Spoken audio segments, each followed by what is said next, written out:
Hi everyone, so it's good to be back and continuing the little series we're making on questions you asked on previous videos, and especially around the first cause argument. And this week we're going to look at the following set of questions that have come through in different forms. We talked about the question of, can there be an infinite past? No beginning, or does there have to be a beginning? And if so, is there a creator? And specifically, the two questions we're going to look at this week that came up in different forms. One is about special pleading. Isn't it just special pleading to say that you can't have an infinite past, but you can have God who's infinite? Or if the universe things need causes or beginnings, why doesn't God need a cause or beginning? And then what I also want to get into, which is related, is why shouldn't there be an infinite past? Why can't there be no beginning? And again, if there can't be no beginning, there has to always be a beginning, then why doesn't God have a beginning? It is, if God can be infinite, why can't the universe be infinite? If the universe can't be infinite, how can God be infinite? So that's what we're going to look at today. Now, there are many ways to try to fit into one of these options, but let's realize this.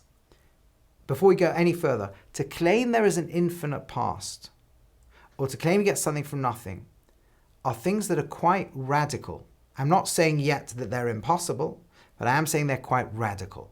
And that was my main point I was pushing back on Ricky Gervais, is that if you want to deny tooth fairies or flying spaghetti monsters or dragons or any of these mythical entities, you don't need to say anything. The world is exactly as we see it, right? What we see is what there is. If you want to say there isn't a non-physical, non-spatial, non-temporal creator, you either say the universe, it did begin by itself, or you say there's been an infinite past. Those two are quite things. A, obviously we can't see and empirically show, and B is not only not intuitive, but I will also talk for a few minutes about why I think each one of them is deeply problematic. But your alternative is God. Now, what I want to now do is this. Talk about why the infinite past is a real problem. Talk about why something from nothing is a real problem. And then talk about why this third alternative, which some of you also questions and criticized, right? Why is this third alternative to do with the word God? Okay? And let's come one by one to each of these in turn. And probably the best way to begin is another comment that we got, which is, isn't this a case of special pleading? What do we mean by special pleading? Special pleading is like when you argue something is, I don't know, teacher says to the class, as a rule, the next person who speaks up is going to be in detention. Or someone doesn't put their hand up, just blurts out and speaks up, and the teacher says, well, you're not going to be in detention. Why? Because the teacher happens to like that particular student. That's unfair because there's a law. The law should apply equally to everybody. That's special pleading. But notice if the teacher said the following, the next person who speaks up without putting their hand up gets in detention, and then the same kid put their hand up, and teacher looks at them and then they speak, and some other kid goes, that's not fair, why are they not in detention? Because they put their hands up. Oh, that's special pleading. No, it isn't, that was the rule. You want to say you can't have an infinite past. Now, we don't yet know why that will be a problem, but let's suppose that's a problem. If you can't have an infinite past and all things have to be finite and have to have a beginning, what about this creator? Does that not have an infinite past? Why not ask exactly the same question of our creator? Does it have an infinite past? Has it been around forever? And if it hasn't been around forever, there's a point before which it did not exist.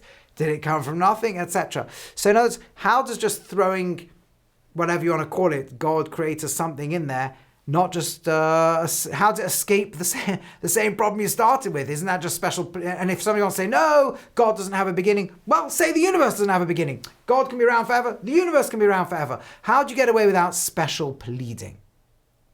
I think the mistake that gets made here is that when we talk about things being infinitely old, and then we throw in kind of an infinite creator or something for God, we're using the word infinity in two very different ways.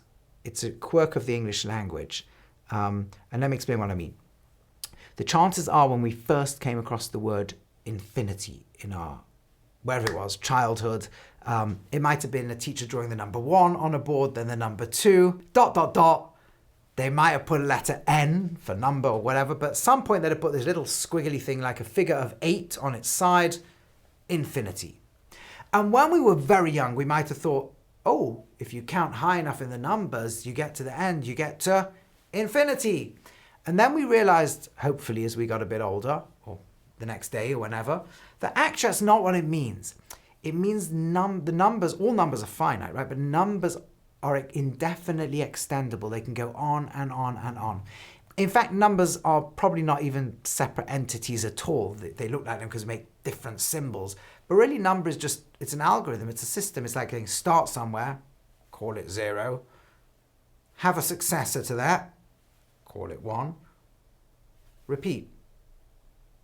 Another successor.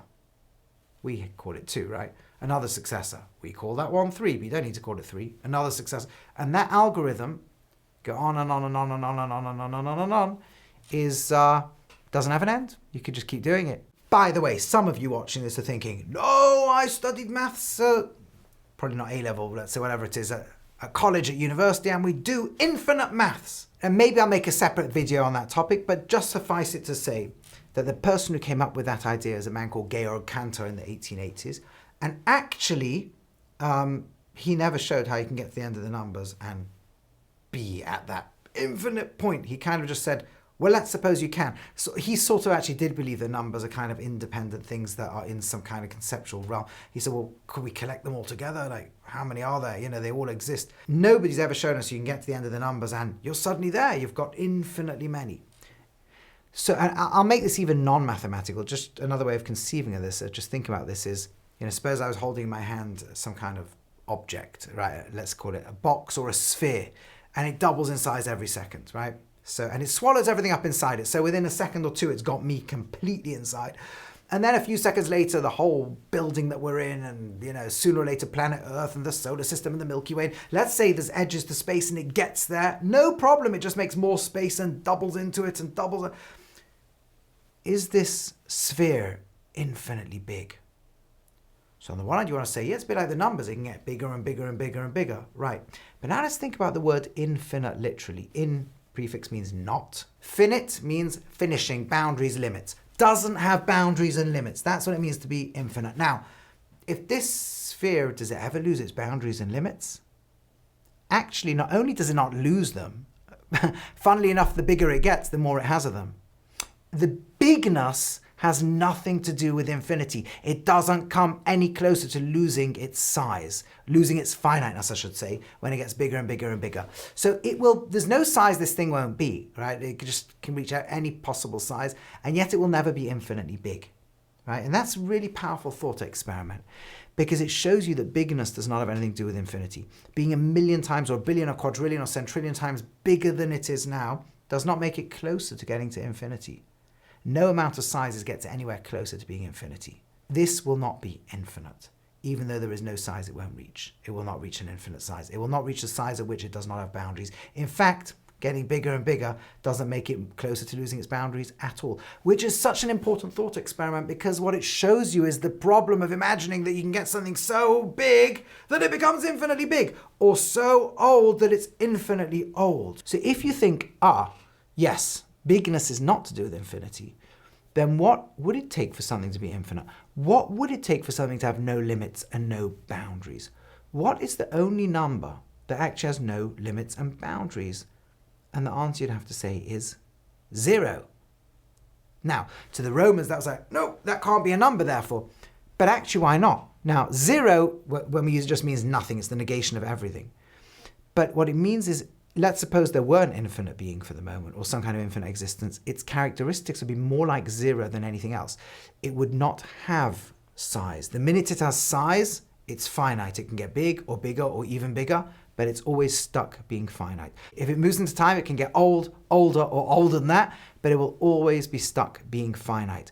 Anything that's got bigness, size, divisibility, measurability, or anything like that, and is the sum of any of those parts, will simply be finite. If it were to exist infinite, in some kind of infinite existence, it would have to not be in space, not be in time, or any framework that can be split up, divided, measured, and so on. That's how it would have to exist. So let's go back now to what we were saying before.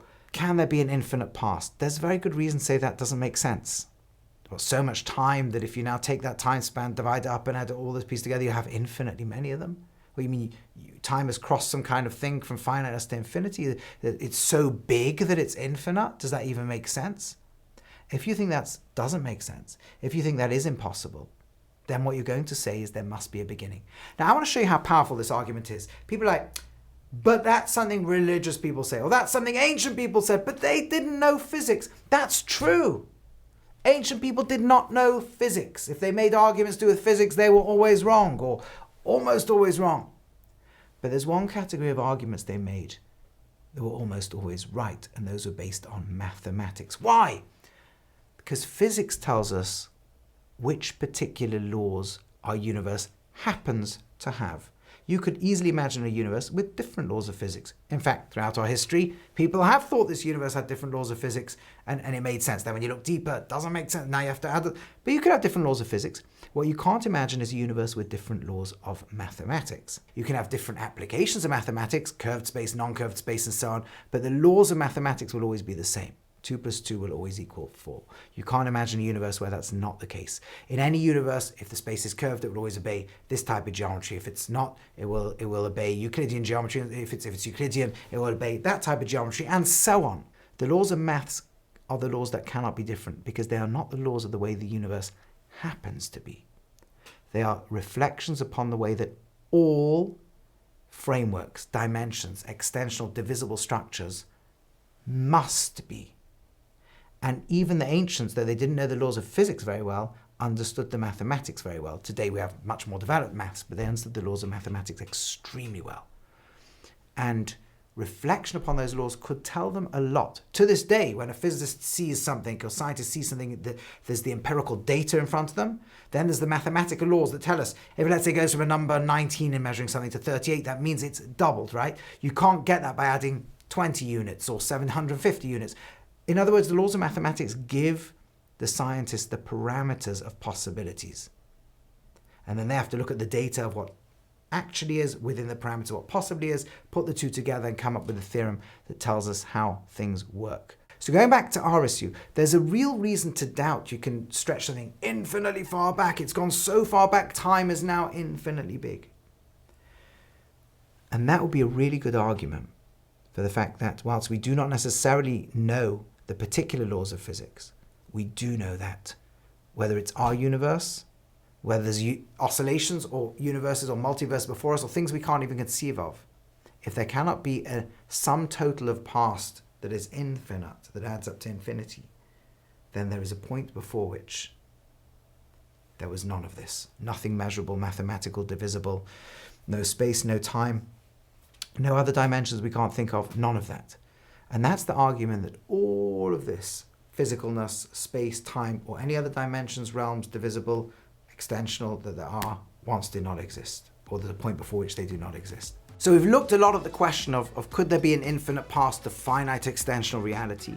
And if there can't be, then could there be an infinite being, a creator of the universe, who's not extensional?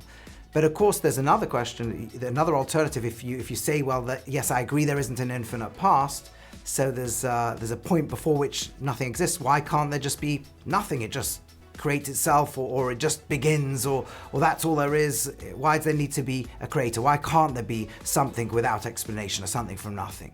That we'll look at next time, and I hope you'll join us then. Hi everyone, thanks so much for watching. If you enjoyed what you saw, please click on the like and subscribe and hit the notification button below. Thanks so much.